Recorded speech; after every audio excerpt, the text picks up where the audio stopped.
Vamos a outro tópico agora, que é a importância da fé. Vamos abrir em Hebreus 11, de novo, vamos lá para Hebreus 11. Hebreus 11, versículo 6 diz assim: de fato, sem fé é impossível agradar a Deus, porquanto é necessário que aquele que se aproxima de Deus creia que Ele existe e que se torna, eu não gosto muito dessa palavra, que é um pouco antiga, galardoador, né? No original está recompensador, aquele que recompensa. Creia que Ele existe e que se torna galardoador dos que o buscam. Ou, na versão King James, recompensa todos quantos se consagram a Ele, se consagram a Deus. Nós sabemos que sem fé é impossível agradar a Deus. Primeira coisa, se você quer se aproximar de Deus, você tem que crer que Ele existe. Aí talvez você me diga, mas eu não consigo ver a Deus. A Bíblia afirma que Deus é Espírito, mas a Bíblia também afirma que a exata representação de Deus veio em Jesus Cristo. Na verdade, Deus não precisa provar nada para ninguém, Ele é soberano do universo. E outra coisa, se você se aproxima de Deus, você tem que entender que Ele se torna recompensador dos que o buscam. Ele vai te recompensar. Não só se você o buscar, mas se você se consagrar a Ele. Hebreus 10, versículo 38. Não precisa nem mudar a página, é na mesma página, né? Hebreus 10, versículo 38 diz assim: todavia o meu justo, diz Deus, viverá pela fé, e se retroceder, nele não se alegra a minha alma, não tem prazer a minha alma. A palavra de Deus diz, se você crer em Jesus Cristo, você vai viver pela fé. Na verdade, a fé é um modo de viver e de enxergar a vida. Se eu não escolher confiar em Deus, eu vou naufragar nas tempestades da vida. Porque há tantas pessoas que vão aos templos e durante a semana vivem uma vida infeliz. Porque, meus irmãos, a grande verdade é que essas pessoas que não faltam a um culto sequer, mas não têm um altar de adoração e entrega a Deus em seus lares, elas são religiosas. O religioso nunca verá a Deus. O discípulo de Jesus, sim. Ele vai ver a Deus. Tiago 1, versículos 6 e 7. Tiago 1, fica logo depois de Hebreus. Tiago 1, versículos 6 e 7. Vamos ler a partir do verso 5. Se, porém, algum de vós necessita de sabedoria, peça a Deus que a todos dá liberalmente. Algumas versões dizem que a todos dá com alegria, e nada lhes impropera, ou nada lhe limita, né? E ser-lhe-á concedida. Peça, porém, com fé, em nada duvidando, pois o que duvida é semelhante à onda do mar, impelida e agitada pelo vento. Não suponha esse homem que alcançará do Senhor alguma coisa. Homem de ânimo dobre, isso é, dividido na mente, inconstante em todos os seus caminhos. Na verdade, a fé é a mão que se estende para receber de Deus. Se você precisa de sabedoria, peça a Deus. E Deus vai te dar, porque Ele dá com alegria. Mas se você pedir a Deus, peça com fé. Não duvide, para que você receba. Pela fé também nós cremos no motivo por que Jesus morreu na cruz. Por que será que Jesus morreu na cruz? Para mostrar que era bonzinho? Para nos conduzir a Deus. 1 Pedro 3, versículo 18.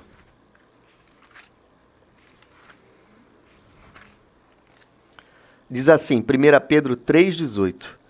Pois também Cristo morreu uma única vez pelos pecados, o justo pelos injustos, para o quê? Conduzir-vos a Deus, morto sim no corpo, na carne, mas vivificado no Espírito. Por isso que Jesus morreu na cruz, para nos purificar, para nos levar a Deus. Esse é o motivo pelo qual. Porque o que acontece? Se você ainda não entende, vamos fazer uma breve retrospectiva desse assunto. Jesus morreu na cruz para nos conduzir a Deus. Mas por que nos conduzir a Deus? Talvez você pergunte. Todos nós não são filhos de Deus? Não. A palavra de Deus diz que você só se torna um filho de Deus quando você recebe Jesus Cristo como o Senhor da sua vida. Aí sim, você se torna um filho de Deus.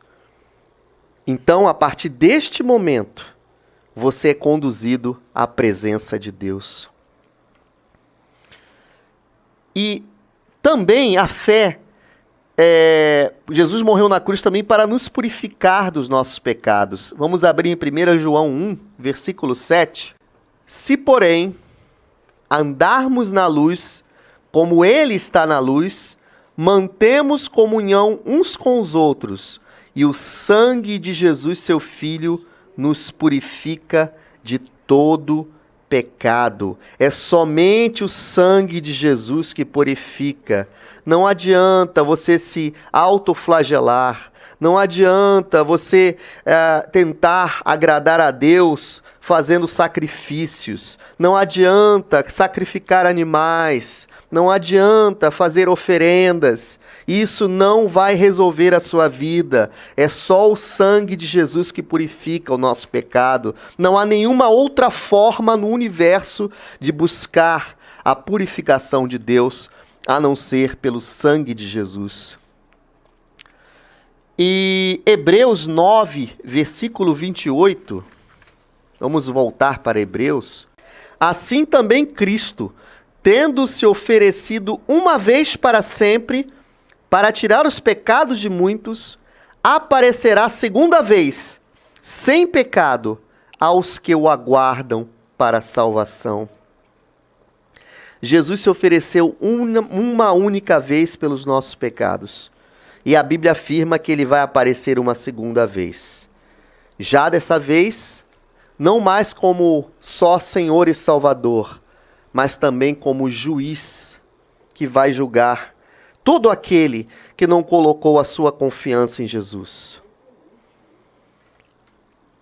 Então, Jesus morreu na cruz também para nos salvar, né?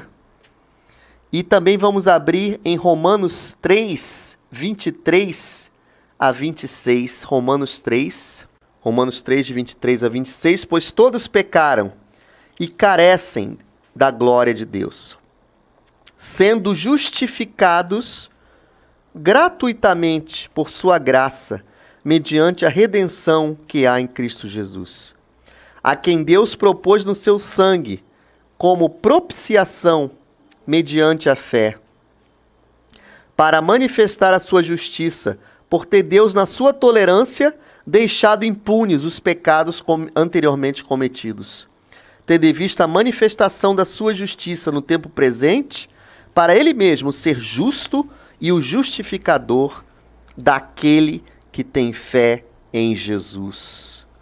Vamos entender bem esse texto. A primeira trecho que nós temos é o verso 23, que fala que todos pecaram e carecem da glória de Deus. Quando o ser humano entende que ele pecou, que ele se afastou de Deus,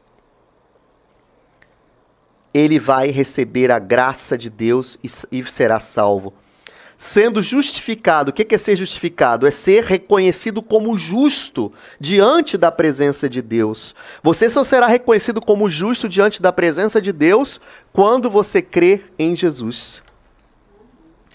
Mediante a redenção que há em Cristo Jesus. O que é redenção? A palavra redenção no original significa comprar no mercado de escravos. Nós fomos comprados no mercado de escravos para Deus.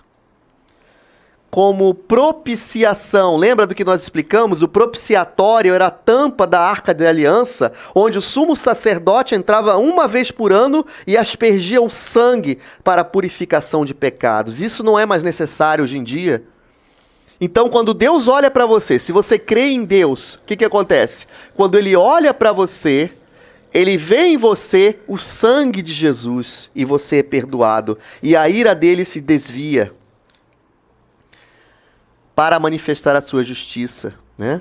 Tendo em vista a manifestação, verso 26, da sua justiça no tempo presente, para Ele mesmo ser justo e justificador daquele que tem a fé em Jesus.